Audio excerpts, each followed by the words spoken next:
പാകിസ്ഥാനുമായി അടുത്ത ഒരു യുദ്ധം സൈന്യം പ്രതീക്ഷിക്കുന്നുണ്ടെന്ന് കരസേനാ മേധാവി general Upendra Dwivedi.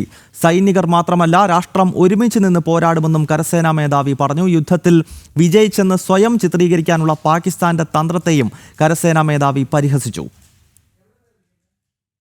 I will not have time to explain the 4 quadrants, but the non-kinetic quadrant is something which you can start today. And the next war, which we are looking at, it may happen soon, and we have to prepare accordingly, as already been brought out by Director, that in this we have to fight this battle together. This non-kinetic has to be fought together. So what are the deductions? That as far as whole of nation approach will be there for the next war, it is not the military alone which will be fighting. Let me assure you very clearly in this issue. As far as the grey zone is concerned, it's ever present, and this will remain. Yes. ഡൽഹിയിൽ നിന്ന് ജിഷ്ണു കൃഷ്ണൻ നൽകും കൂടുതൽ വിവരങ്ങൾ. ജിഷ്ണു, ശക്തമായ താക്കീതും സന്ദേശവും പാകിസ്ഥാൻ നൽകുകയാണ്. കാരണം പാകിസ്ഥാന്റെ പട്ടാള മേധാവി തുടർച്ചയായി പ്രകോപനം സൃഷ്ടിക്കുന്ന വാക്കുകൾ പറഞ്ഞുകൊണ്ടേയിരിക്കുകയാണ്. കഴിഞ്ഞ ദിവസം അമേരിക്കയിൽ ഒരു പൊതുപരിപാടിയിൽ സംസാരിക്കുമ്പോൾ ഇയാൾ പറഞ്ഞത് ആണവായുധം ആവശ്യമുണ്ടെങ്കിൽ പ്രയോഗിക്കും, തങ്ങൾ യുദ്ധത്തിൽ പരാജയപ്പെടുന്ന ഒരു ഘട്ടമുണ്ടായിക്കഴിഞ്ഞാൽ പിന്നീട് ആണവ യുദ്ധമായിരിക്കും എന്ന വീമ്പു പറച്ചിലൊക്കെയാണ് ഈ പാകിസ്ഥാൻ പട്ടാള മേധാവിയുടെ ഭാഗത്ത് നിന്നുണ്ടാകുന്നത്. ഈ ഘട്ടത്തിലാണല്ലോ ഇപ്പോൾ നമ്മുടെ കരസേനാ മേധാവി ജനറൽ ദ്വിവേദി അദ്ദേഹം ചൂണ്ടിക്കാണിക്കുന്നത് ഒരു യുദ്ധം അടുത്ത് തന്നെ അനിവാര്യമാകുന്നു എന്ന നിലയിൽ വേണമല്ലോ അദ്ദേഹത്തിൻ്റെ ഭാഷയെ നമുക്ക് വിലയിരുത്താൻ. ജിഷ്ണു,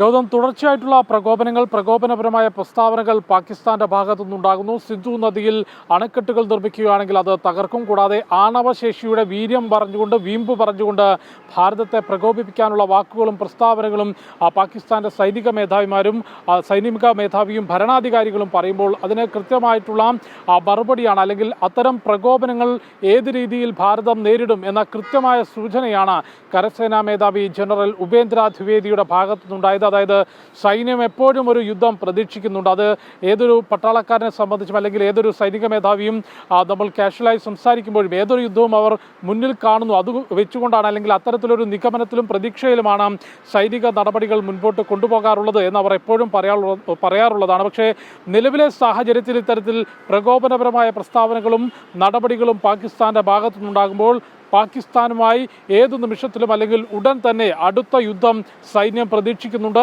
ഏത് നടപടിക്കും എന്തിനും സൈന്യം സജ്ജമാണ്. അതിനപ്പുറത്തേക്ക് മിലിറ്ററി സംവിധാനങ്ങൾക്കപ്പുറത്തേക്ക് രാജ്യം മുഴുവൻ ഒരുമിച്ച് നിന്ന് പോരാടണമെന്ന് കൂടിയാണ് കരസേനാ മേധാവി വ്യക്തമാക്കിയിട്ടുള്ളത്. ഒരുപക്ഷേ ഓപ്പറേഷൻ സിന്ദൂറിൻ്റെ സമയത്തും അതിനു മുൻപുള്ള സൈനിക നടപടികളിലും രാജ്യത്തിനകത്ത് തന്നെ ചിലർ സൈനിക നടപടികളെ ചോദ്യം ചെയ്യുന്നതും അത് വിശദീകരിക്കേണ്ട ബാധ്യത സൈനിക മേധാവിമാർക്കുൾപ്പെടെ വന്ന അവസ്ഥ നമ്മൾ കണ്ടിട്ടുള്ളതാണ്. അത്തരം സാഹചര്യങ്ങൾ കൂടി പരിശോധിച്ചുകൊണ്ടാകണം ഇനി ഇത്തരത്തിലുള്ള യുദ്ധമുണ്ടാകുമ്പോൾ മിലിറ്ററി സംവിധാനങ്ങൾ മാത്രമല്ല രാജ്യം മുഴുവൻ ഒരുമിച്ച് നിന്ന് പോരാടണം എന്ന പ്രസ്താവന കൂടി കരസേനാ മേധാവിയുടെ ഭാഗത്തു നിന്നുണ്ടായത്. അതിനപ്പുറത്തേക്ക് പ്രതിരോധ മേഖലയിൽ കൂടുതൽ ആയുധങ്ങൾ സംഭരിച്ചുകൊണ്ടും അതിർത്തി മേഖലകളിലേക്ക്, നിയന്ത്രണ രേഖയ്ക്കടുത്തേക്ക് യുദ്ധസമാനമായ സാഹചര്യം ഏത് രീതിയിലായിരുന്നു പഹൽഗാം ഭീകരാക്രമണത്തിന് ശേഷം അതിർത്തി മേഖലയിൽ ഒരു യുദ്ധസമാനമായ തയ്യാറെടുപ്പ് ഭാരതം നടത്തിയത്, ആ ഫ്രണ്ട് ലൈനിലുള്ള അത്രയും സജ്ജീകരണങ്ങൾ ഇപ്പോഴും അതിർത്തി മേഖലകൾക്കടുത്ത് തുടരുകയാണ്. അതായത് ഏത് നിമിഷവും പാകിസ്ഥാനുമേൽ കനത്ത പ്രഹരമേൽപ്പിക്കാനുള്ള തയ്യാറെടുപ്പോട് കൂടിയാണ്